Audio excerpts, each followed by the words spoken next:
Ya, buenas tardes, profe. Buenas tardes, Vale, chisme. compañeros. Vamos a hablar sobre la geopolítica imperial, el libro y ciertos temas, ciertos análisis que hemos realizado y a los que hemos llegado. Tenemos que saber que el libro de geopolítica imperialista tiene un principal propósito, que es el de suministrar elementos de análisis para una mejor comprensión en la época o en el momento capitalista. De manera particular se va basando en cierto tipo de configuraciones recientes que van tomando lugar en cuanto a las estrategias del imperialismo en nuestra América, en nuestro continente americano. A continuación, mi compañero. Listo. Con lo que respecta al libro, hemos tomado en consideración lo que es el trasfondo de una hegemonía quebrada, ¿no? Ciertas aventuras externas que frente a un diluvio interno, ¿no? Si bien sabemos que uno de los principales problemas que ha tenido Latinoamérica y Centroamérica también, durante todo este tiempo ha sido el narcotráfico. El, ha habido una enmarcada lucha contra el narcotráfico, especialmente en Colombia, que fue mucho más concentrado durante cierto tiempo. Y a lo largo de los años no ha dado ningún tipo de resultado esta lucha, ¿no? Y es por eso que la Brigada de Asistencia de las Fuerzas de Seguridad, con las siglas SFAB, se ha visto en una obligación de intervenir en el narcotráfico para poder afianzar el control del territorio, ya que debido a la pandemia, los conflictos de bandas terroristas se multiplicaron mucho más en algunas provincias del país colombiano. Estados Unidos sin duda es una entidad que financia, entrena y maneja a todas las operaciones de los mercenarios que están a cargo de esto, ¿no? Son aquellos que se encargan de la captura de los grupos terroristas en países como Venezuela y Colombia. Y lo que piden a cambio es, como remuneración a su trabajo, es petróleo, ¿no? Un ejemplo de esto es que en Colombia se estableció un centro de operaciones regionales del Pentágono, la cual está conformada por una flota de uniformados, ¿no? Como bien sabemos, en Estados Unidos no existen muchas fuentes de petróleo y la mayoría de los países a los que ofrece ayuda es lo que piden a cambio precisamente es este líquido, ¿no? Por lo que les ayuda en industria, en todo eso. Y sin embargo, también debemos tener en cuenta en algo, porque no se ha podido combatir a un nivel superior lo que es el narcotráfico, porque la mayoría de los países que son consumidores de este tipo de productos son precisamente Estados Unidos, Inglaterra y países de Europa. Entonces, hay una cierta dualidad entre esos puntos, por lo que, si bien es cierto, Estados Unidos es uno de los mayores consumidores de los estupefacientes que produce Latinoamérica, lo quiere combatir, pero no se puede porque en cierto punto también beneficia mucho a la economía de ese país y a la de Colombia igual. Eh, el texto nos habla acerca de que Estados Unidos durante este tiempo ha afrontado unas tres problemáticas, ¿no? O tres convulsiones, como le llaman.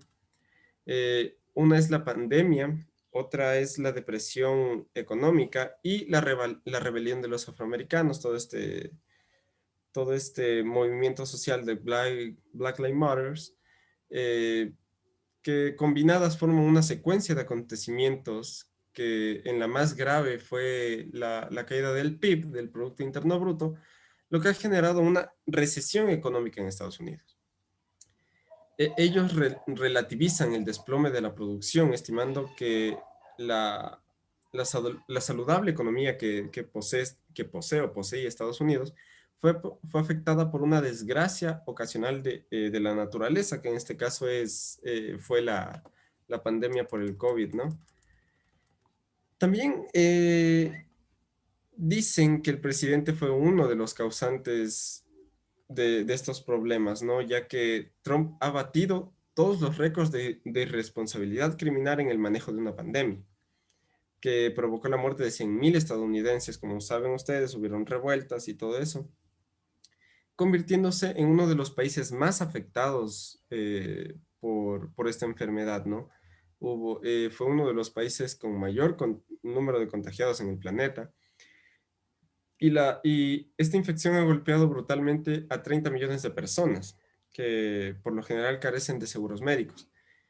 Forzó también a la continuidad de actividades laborales, pese a que había muchas restricciones entre la población amenazada, y provocó la tragedia de las fosas comunes. Como bien se sabe, eh, hubo, hubo bastantes problemas con los muertos, ya que no tenían dónde enterrarlos, porque era peligroso también al inicio, ¿no? Que no se tenía tanto conocimiento acerca de este virus. Entonces se lo acusa también a él, ¿no? Y quizás uno de los más importantes que no sucedió justamente en la pandemia, sino que ya venía sucediendo eh, desde antes, que fue la movilización no solo de los grupos afroamericanos y este movimiento del Black Lives Matter, sino más de los grupos sociales, ¿no? Feministas y todo eso, generó una convulsión en las grandes ciudades. Como saben ustedes, hubieron saqueos, pleitos y todo eso, incluso asesinatos, porque la mayoría de estos grupos no atentó solo, o no solo salió a protestar, sino que atentó contra la propiedad privada de ciertas personas, de ciertos negocios. Entonces, las políticas de Estados Unidos son diferentes, ¿no? Ellos están en todo el derecho de defender su propiedad, y estos grupos sociales también estuvieron criticando esto, ¿no? Estos se convirtieron en enormes manifestaciones multirraciales, justamente por el asesinato de un policía blanco hacia un, un ciudadano afrodescendiente, que en cierta parte se puede notar un tanto hipócrita, porque cuando son policías negros que matan a negros, no hay tanta revuelta, ¿no? Igual en los guetos de Estados Unidos suceden asesinatos entre negros, o sea, ahí no hay una manifestación por esto, o negros asesinando a blancos. El punto es que estos grupos sociales se victimizan demasiado hasta llegar a un punto de anarquistas para conseguir más beneficios, ¿no? Entonces, en esta primera parte es lo que se trata de explicar, ¿no? La crisis que tiene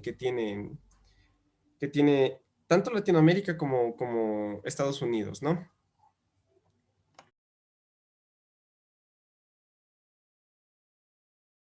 Bueno, continuando con con este tema, primero se sabe que Estados Unidos es un país hegemónico en toda la extensión de la palabra, y se sabe que pues Estados Unidos ha sido un país que ha ido ocupando esta hegemonía. Refiero a esa hegemonía como el poder de un país sobre otro, ¿no? Desde sus inicios de la formación como país, Estados Unidos ha ocupado un sitio imperial sobre diferentes naciones o territorios en los que se ha introducido de acuerdo a diferentes intereses.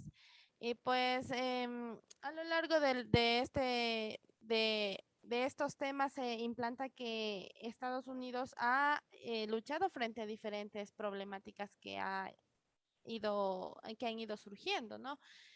Pero a pesar de todo, a pesar de toda esta situación, de toda esta crisis que se ha enfrentado debido exactamente a los temas que ha abordado Christopher, por ejemplo, la pandemia, la economía, que son dos principales problemáticas que han surgido en este país. Debido a esta situación, el país ha tenido ciertos desbalances que han modificado el estado actual de la nación.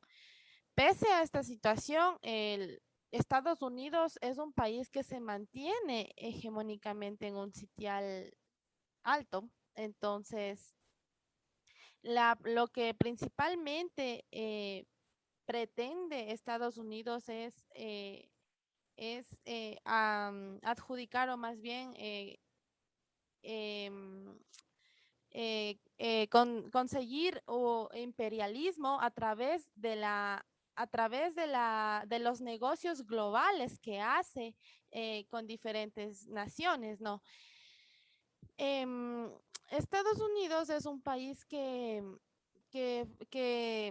siempre ha estado en intervenciones a diferentes naciones y estados, ya sea por uno o por otro interés. Por ejemplo, se habla de intervención en Cuba, en Venezuela, en México, Nicaragua, Ecuador y diferentes naciones que por ciertos intereses económicos, políticos, territoriales, Estados Unidos siempre ha estado ahí. Y pues es un país que tiene poder, que ha tenido siempre poder y trata de implantar y de asociar a diferentes intereses para que el país pueda sobresalir y pueda mantenerse sobre todo en el lugar que siempre se ha encontrado. Lo que se aborda en un tema que me pareció de importancia en el contragolpe del patio trasero es que Estados Unidos, a pesar de las crisis ahora, debido a lo que ya mencioné, pues trata de mantenerse e incluso necesita más que todo implementar un bilateralismo mercantilista. Entonces, esto va a hacer que sea diferente al proteccionismo clásico, pero con la misma intención de luchar frente a que otro país llegue a ocupar su lugar hegemónico. Entonces, lo que principalmente se intenta es también tomar el control de los intereses y de ciertas acciones que cumple con América Latina. Y se sabe o se afirma también que América Latina es un lugar clave, un punto clave frente a su poder hegemónico. Entonces siempre va a tratar de recuperar los terrenos territoriales a nivel global, exhibiendo la fuerza de parte de esta nación. Eso en cuanto a lo que se puede hablar sobre el texto. Listo, ahora vamos a hablar un poquito de las adversidades, fracasos e interrogantes que existen en todo este contexto que desarrollaron mis compañeros. No nos podemos olvidar que en primera instancia la gestión que hizo Donald Trump, ¿no? Logró cierta recuperación de la economía, más o menos explicando en el área económica, se podría decir que si uno se tiene un capital estable, lo invierte y las cosas van excelentemente bien, la inversión va a duplicarse y el capital va a mantenerse, incluso va a elevarse.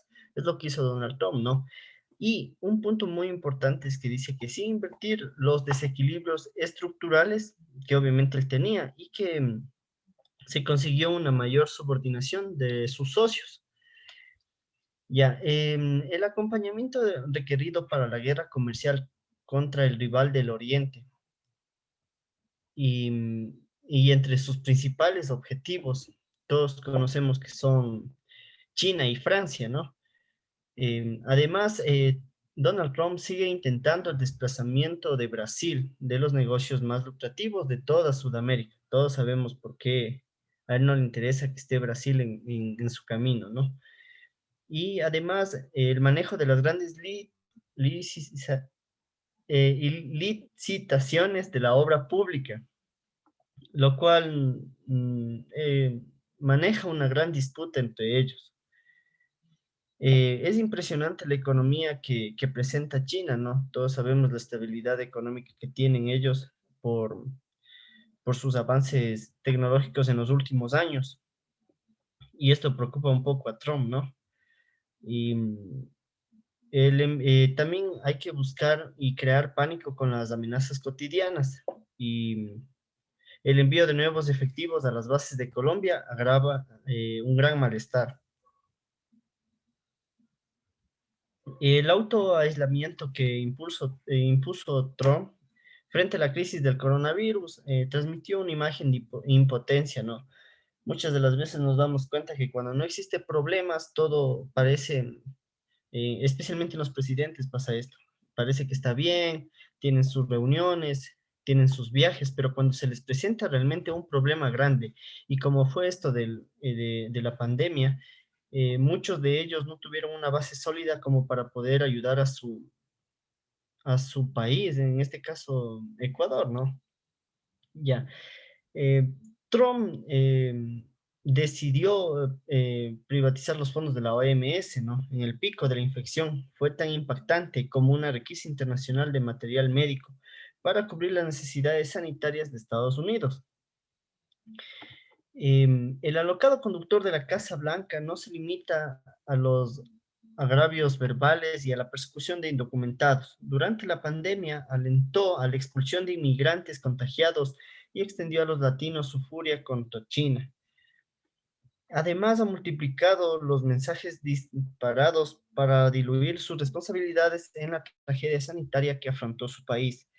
Creo que desde cualquier punto de vista, cuando uno es responsable de una cierta cantidad de personas y en este tema, una cierta cantidad, el país entero depende del presidente, obviamente que va a tratar de evitar los problemas, tratar de que su gente esté bien y en este caso creo que fue la mejor decisión.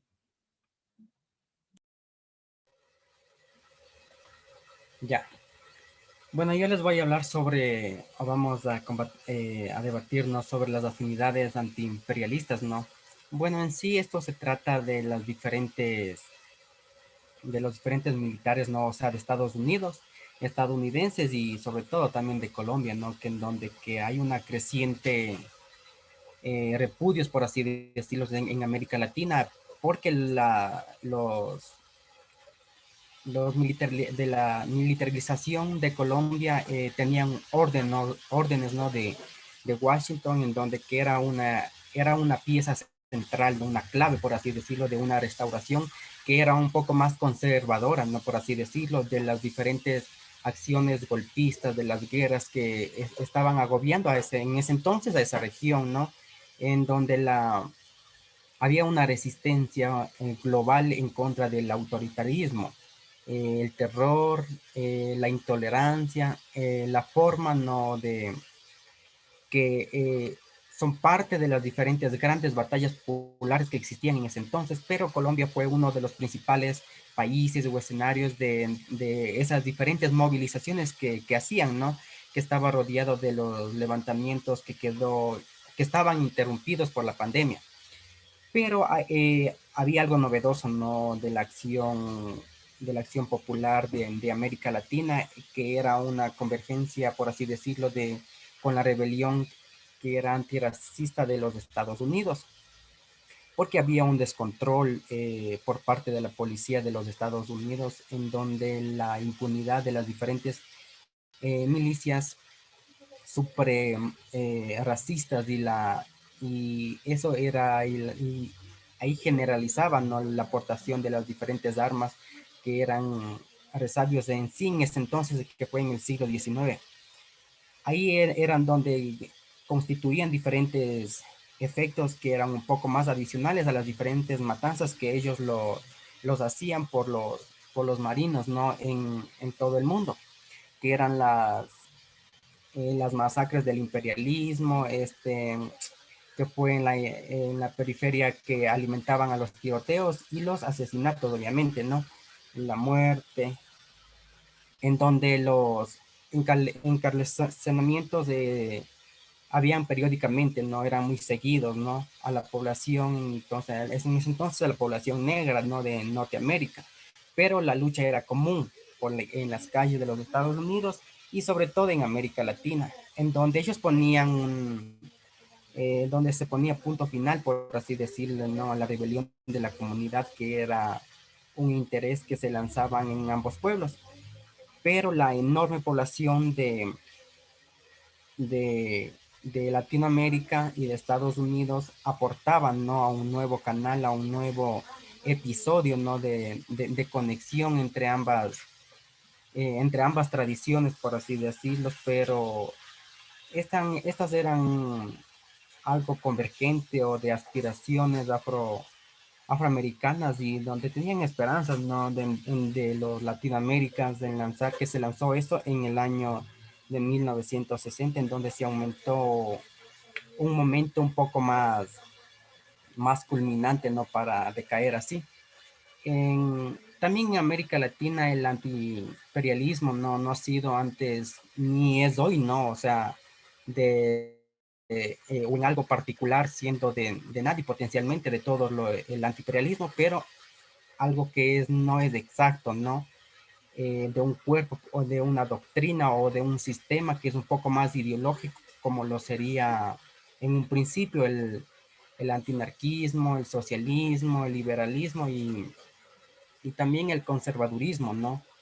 Pero nosotros decimos, o sea, ¿de qué estamos hablando? ¿No? Pero hay una posibilidad de que nosotros sería de argumentar, ¿no? Que el antiimperialismo es un elemento muy importante, muy clave, algo como algo absoluto, por así decirlo, que parece que se integran, ¿no? Y eventualmente son, que van enriqueciendo, ¿no? Que van complicando algunos cuerpos de las diferentes doctrinas o los diferentes sistemas ideológicos en particulares.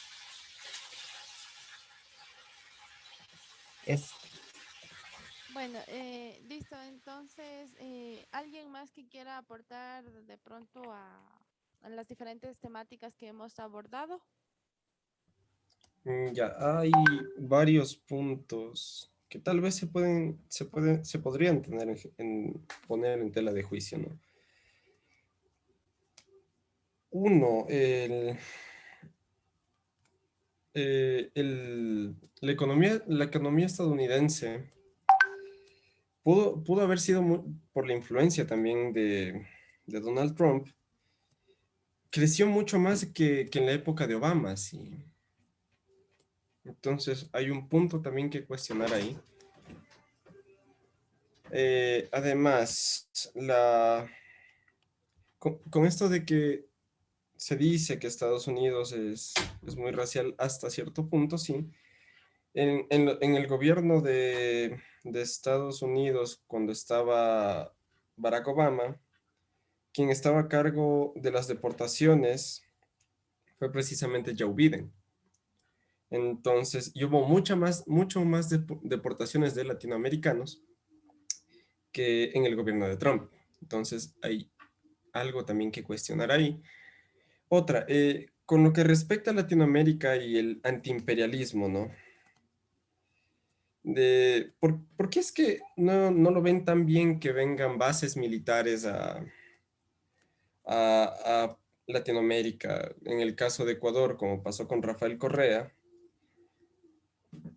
porque querían recuperar la patria, según ellos, y fueron estos gobiernos los que dieron apertura de que haya una vía de narcotráfico por Ecuador, precisamente porque les convenía a ellos cuando sus partidos eran precisamente financiados por grupos terroristas, dando paso a que haya más narcotráfico.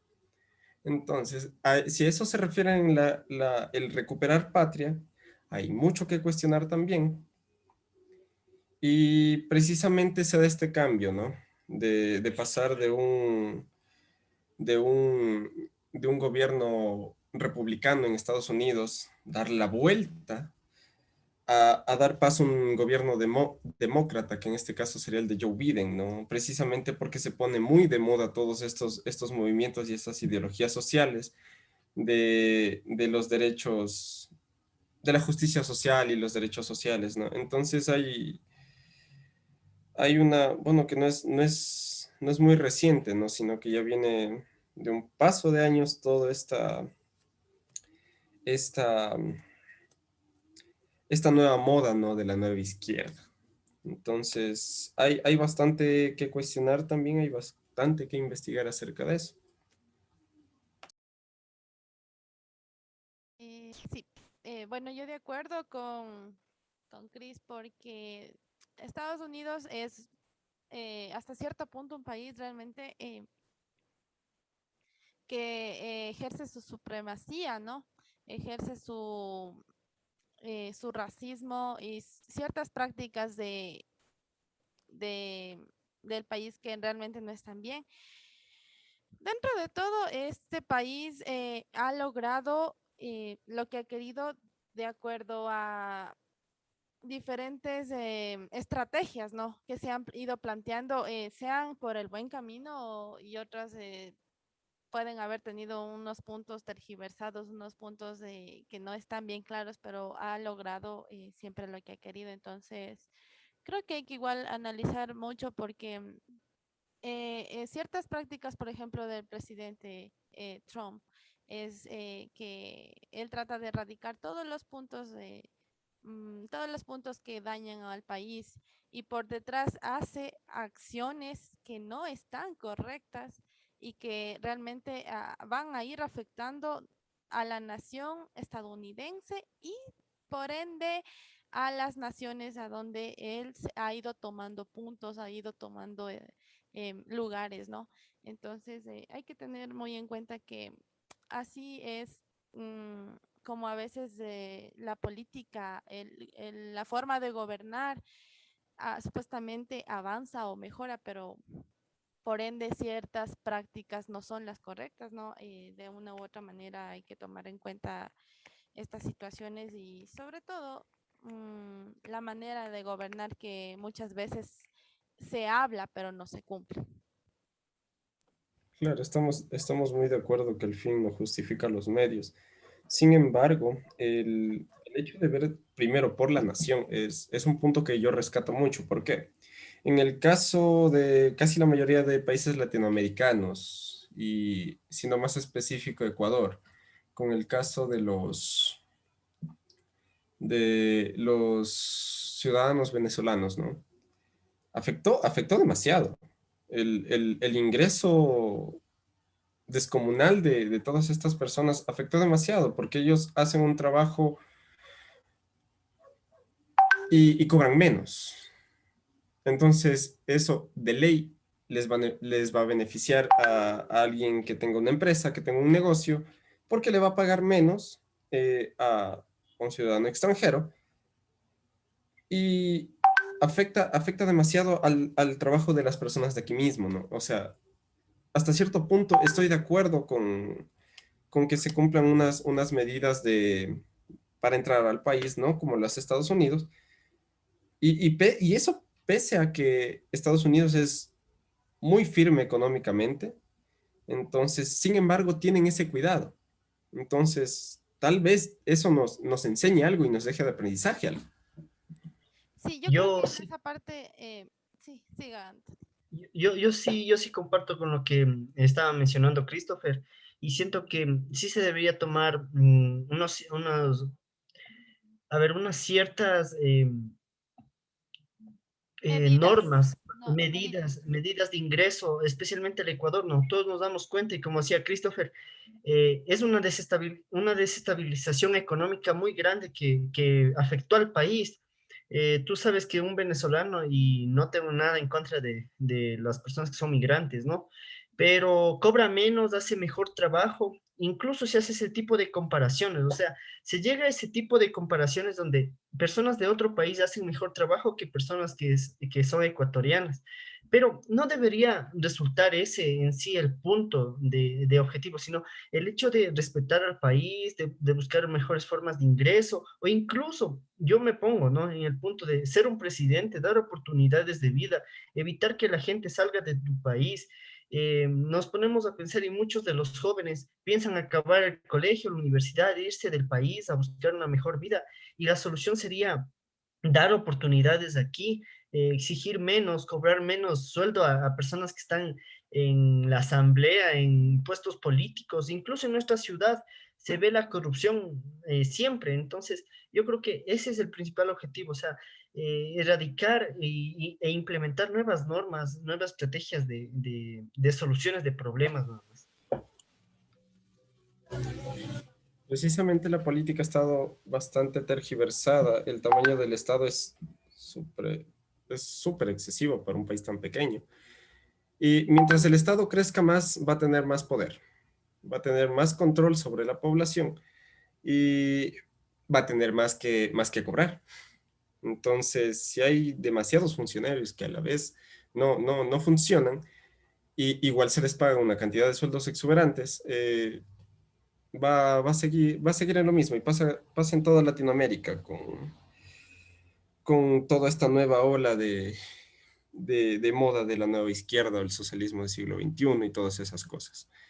Entonces, espero que se haya entendido, espero que todo quede un poco más claro, ¿no? Y eso ha sido todo por nuestro debate. Muchas gracias, compañeros. Muchas gracias, profe. Gracias.